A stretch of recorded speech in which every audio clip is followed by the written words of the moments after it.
Odamlar Istanbuldan qochmoqda. Chipta narxlari keskin qimmatladi. Assalomu alaykum qadrli tomoshabin, kanalimizga xush kelibsiz. Kanalimizga yangi bo'lsangiz, videomiz keng tarqalishi uchun video ostida like va podpisatsiya tugmasini bosib qo'yishni unutmang.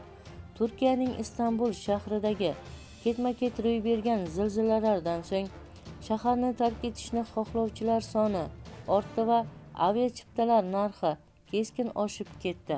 Bu haqda Karar xabar berdi. Istanbulda sodir bo'lgan va Marmara dengizi yaqinidagi keng hududda sezilgan zilzilalar fuqarolarning shaharni tark etish yo'lidagi istagini kuchaytirgan. Ketma-ket sodir bo'lgan yer silkinishlaridan so'ng samolyot chiptalariga talab keskin oshgan va narxlar ayniqsa Istanbul-Anqara yo'nalishida sezilarli darajada qimmatlagan. Narxlarning qisqa vaqt ichida 4 barobarga oshgani ijtimoiy tarmoqlarda norozilik bilan kutib olingan. Ma'lum qilinishicha, avvaldan 1000 lira bo'lib kelgan Istanbul-Anqara yo'nalishidagi chiptalarning narxi 40 ming liradan oshib ketgan. Parvoz qidiruv tizimlarida 23-aprel uchun chiptalar qolmagan. Aviachiptalarning 24-aprel uchun tariflari ham juda yuqorilab ketgan. Mutaxassislarning fikricha, talab ortib borishi bevosita narxlarga aks etadi. Turk havo yo'llari turli mintaqalarga qo'shimcha reyslar tashkil etishini ma'lum qilgan.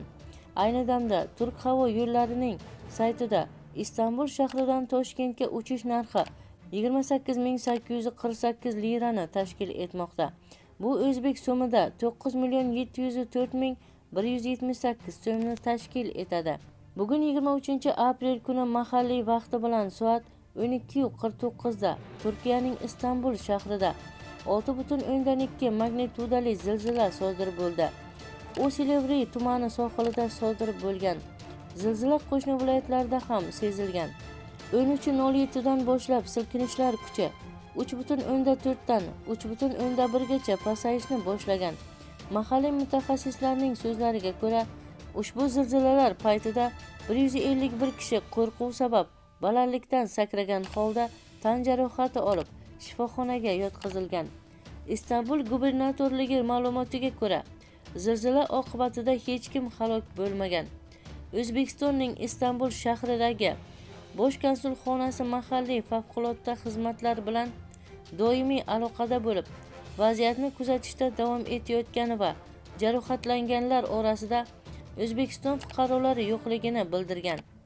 Qadrli tomoshabin, shu va shu kabi xabarlarni o'tkazib yubormaslik uchun video ostida like va podpisatsiya tugmasini bosib qo'yishni unutmang.